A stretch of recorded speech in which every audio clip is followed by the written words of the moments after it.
Hey everyone, today I'm going to show you a baking method that should help with any pesky assets that want to bake on top of each other. This is a super common issue in Substance Painter, and this tutorial should help you get perfect substance bakes by exploding your mesh.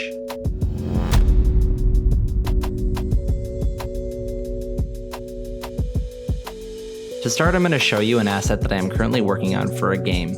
As you can see here, if we get really close, these rocks on this mesh are baking right on top of each other. Now for my case, I could solve this by having my rock meshes be one combined mesh, but I want to have this character crumble apart inside my game.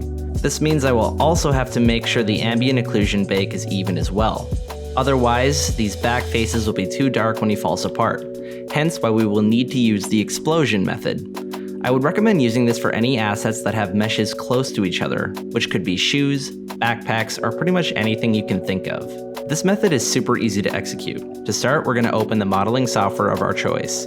I'm using Maya, but you can accomplish the same thing in Blender or even ZBrush. It's important that your low poly already has its UVs done for this, as you will be going directly to baking as soon as you are finished exploding the mesh. Drag your low poly in, and then drag the high poly right on top of it.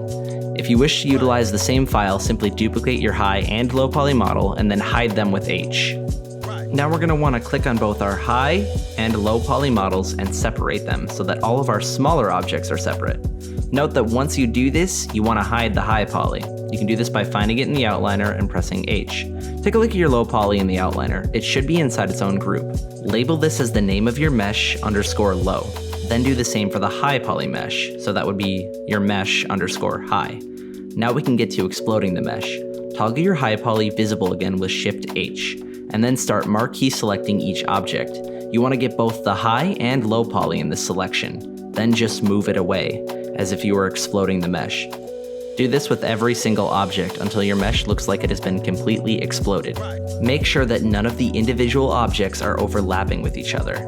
Besides their matching low and high poly object, in order for the bake to be successful, the high and low poly objects need to be aligned perfectly.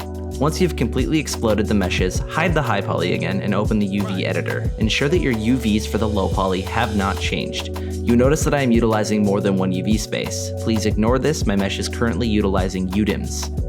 Once you have ensured that your UVs have not changed, select all of the objects in your low poly and then recombine them. Then just export your low poly. Repeat this process for your high poly. Once you have an exploded high and low poly mesh, we can move into Substance Painter. Open your low poly and bake with your preferred settings. The mesh should bake perfectly. You can then texture your object like you normally would, and then apply it to your original low poly mesh, the one that you didn't explode. To illustrate this further, I have put my original mesh inside of Unreal Engine, one with the original bake, where I did not explode the mesh, and on the right here I have the exploded bake. You can see on the first bake that there are a lot of baking issues that are non-existent on the exploded mesh. I really hope you found this tutorial helpful, and I urge you to like this video and perhaps share it with someone who needs baking help. I have suffered a lot of headaches over the last 4 years I've been using Substance Painter, and this method just fixed about 80% of them. Feel free to check out my other Substance tutorials, and if you'd like to try your hand at VR development, I have 2 great tutorials for getting started with that as well. Thank you so much for watching.